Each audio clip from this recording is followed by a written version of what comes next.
मित्रों नमस्कार। Legal awareness program. मित्रों, सीनियर सिटीजन वरिष्ठ नागरिक, ये हमारे लिए हमेशा आदरणीय है, हम सबके लिए आदरणीय है। तो केवल हम सबके लिए आदरणीय है, मैं ये कहना चाहता हूँ भारत सरकार के लिए भी बहुत आदरणीय है। भारत सरकार वरिष्ठ नागरिकों को आदरणीय सम्मानित समझते हुए उनके लिए सुविधाएं प्रदान करती रहती है। अब हम ये समझ लें कि सीनियर सिटीजन मतलब जिनकी एज 60 साल हो गई, जिनकी आयु 60 साल हो गई, तो केवल सीनियर सिटीजन की एक ही कैटेगरी है? नहीं, इनकी कई कैटेगरी है। एक तो सीनियर सिटीजन अगर हम कहते हैं तो इसका मतलब है जिनकी एज 60 साल पूरी हो गई लेकिन 80 तक की कैटेगरी में है। और अगर 80 साल से ज़्यादा की आयु है तो क्या माना जाएगा? Super senior citizen. ये दो कैटेगरी जो सब सामान्यतः लोग जानते हैं। लेकिन एक कैटेगरी और भी है, वो कैटेगरी है स्पेसिफाइड सीनियर सिटीजन। तो स्पेसिफाइड सीनियर सिटीजन का क्या मतलब है, ये हम आज बताते हैं। भारत सरकार ने फाइनेंस एक्ट 2021 में इनकम टैक्स एक नई सेक्शन और जोड़ दी। वो कौन सी जोड़ी, ये भी बताते हैं। वो जोड़ी 194P, ये कब से एप्लीकेबल हो गई? ये हो गई 1 अप्रैल 2021 के 1 अप्रैल से ये एप्लीकेबल हो गई। अब इसमें क्या है, और इसके माध्यम से सीनियर सिटीजन को ITR भरने की छूट दी गई। अब इसके हम अंदर चलते हैं। देखिए, एक संशोधन जो हुआ और जिसमें ये नई सेक्शन 194P जोड़ी गई, इसमें है क्या? इसमें एक प्राविधान किया गया। इसमें क्या किया गया कि ऐसे senior citizen specified senior citizen, ऐसे सीनियर सिटीजन जिनकी एज 75 पूरी हो गई। तो अब जैसे ये साल चल रहा है 2024, तो 2024 में स्पेसिफाइड सीनियर सिटीजन कौन है? तो 31 मार्च 2024, एक डेट आप नोट कर लीजिए।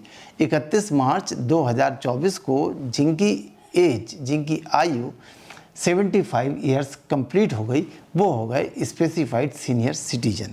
तो जिनकी एज 75 पूरी हो गई उनको छूट प्रदान की गई। लेकिन किस चीज़ की छूट प्रदान की गई कि उनको अब ITR इनकम टैक्स रिटर्न भरने की आवश्यकता नहीं है। लेकिन इसके ऐसा नहीं है कि छूट हो गई, इसके साथ में कुछ शर्तें हैं। अब हमें देखना पड़ेगा कि वो शर्तें कौन सी हैं। शर्तें मैं बताता हूँ और कोशिश करूँगा कि आपको डिस्प्ले भी हो जाए। पहली शर्त है, सीनियर सिटीजन की एज जैसा मैंने बताया 75 ईयर्स पूरी होनी चाहिए। कब? 31 मार्च 2024 को। दूसरा ये कि उनको इंडियन रेजिडेंट होना चाहिए। नंबर 3, उनका इनकम टैक्स, उनकी जो इनकम है, ये बड़ी इंपॉर्टेंट शर्त है। उनकी इनकम केवल पेंशन से होनी चाहिए और बैंक में जो उनका पैसा रखा है सेविंग अकाउंट में या अकाउंट्स में, और या उनकी FDR है और उनसे जो इंटरेस्ट मिल रहा है, केवल वही उनकी इनकम होनी चाहिए। इससे अगर अलग कोई उनको इनकम मिल रही है, साल भर में हो रही है, तो उनको छूट नहीं मिलेगी। उनकी छूट को उनको अगर वो 75 ईयर्स कंप्लीट कर रहे हैं और वो छूट लेना चाहते हैं तो उनको ये बताना होगा एक बैंक, मतलब भारत सरकार से RBI से रिकॉग्नाइज्ड बैंक में एक अकाउंट होना चाहिए। जिस बैंक में अकाउंट होगा उसी में उनकी पेंशन आनी चाहिए। दूसरा ये कि उनकी जितनी भी बचत हैं, जितनी भी उनकी सेविंग्स हैं, उनका इंटरेस्ट भी उसी में ही होना चाहिए। और सेविंग और साथ में पेंशन, इन दोनों के अलग कोई भी इनकम नहीं होनी चाहिए।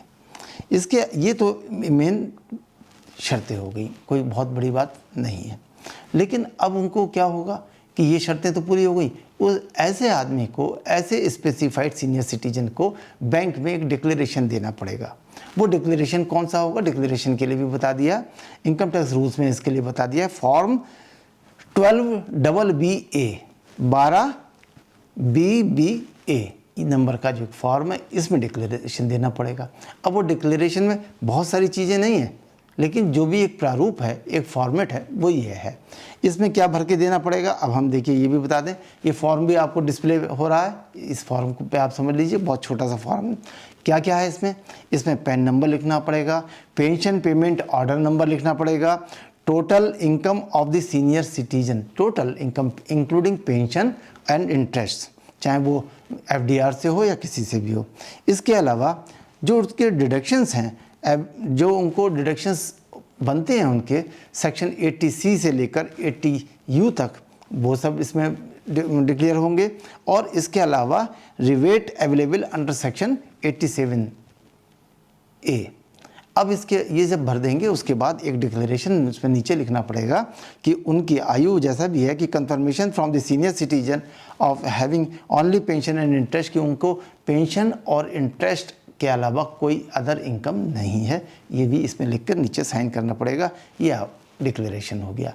और जब ये डिक्लेरेशन बैंक को मिल जाएगा तो सीनियर सिटीजन की जिम्मेदारी ख़त्म, उनका काम केवल इतना ही है। इसके बाद बैंक का काम शुरू होगा। बैंक उसकी जांच करके जो उनके टैक्स बनता है उसको टीडीएस के रूप में काट लेगा और काट करके वो इनकम टैक्स डिपार्टमेंट को रिपोर्ट करेगा।